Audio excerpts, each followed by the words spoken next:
60% de ton chiffre d'affaires part en impôts. Voici la stratégie pour éviter ça. Quand tu es entrepreneur, tu dois apprendre à jongler entre les différents impôts. Il n'y a pas de solution magique pour tous les supprimer, mais tu peux optimiser une partie avec le bon équilibre. Premièrement, l'URSSAF, ce sont les cotisations que tu vas payer sur ta rémunération avec des différences selon ton statut social. Elles sont d'environ 80% quand tu es en SAS-SASU et de 45% en SARL, mais elles sont dégressives. Deuxièmement, l'impôt sur les sociétés. Il sera calculé sur le résultat imposable de ta société à un taux de 15 puis 25%. Tu es donc obligé de passer par cet impôt avant de pouvoir distribuer des dividendes. Troisièmement, l'impôt sur le revenu. Il sera calculé sur la rémunération salaire que tu te verses. Mais celui-ci est progressif. Les premières tranches sont intéressantes, mais à partir d'un certain montant, cela devient vite confiscatoire. Mais alors, on fait comment? Si d'un côté je veux annuler mon IS, je sors tout en rémunération, mais je me prends URSSAF plus IR. Si je ne veux pas payer d'IR, je sors tout en dividende, mais je me prends IS plus flat tax à 31,4%. C'est là que tu dois apprendre à jongler avec les chiffres. Déjà pour le côté URSSAF, tu dois te rémunérer en SARL, EURL. Il y a plein de vidéos à ce sujet sur notre chaîne. Ensuite, pour le montant de la rémunération et éventuellement l'arbitrage entre salaire et dividende, c'est plus complexe. Il faudra regarder différents paramètres, foyer fiscal, besoin de train de vie, projet de réinvestissement, etc.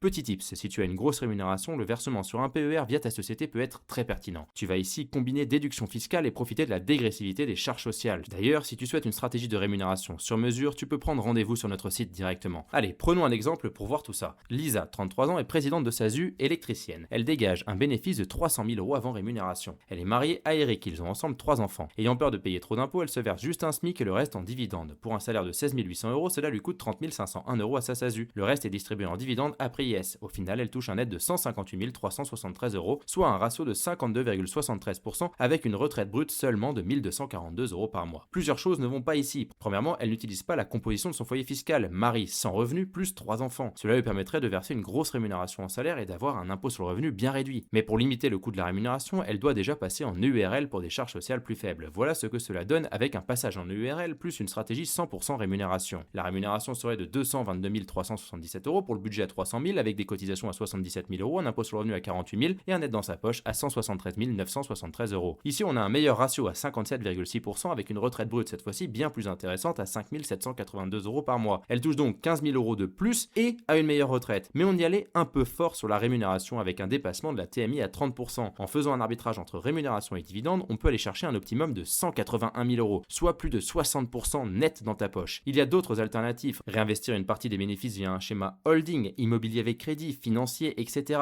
Mais également verser sur un PER via sa société pour la retraite plus dégressivité des cotisations sociales. Et si tu souhaites avoir du contenu tous les jours, abonne-toi.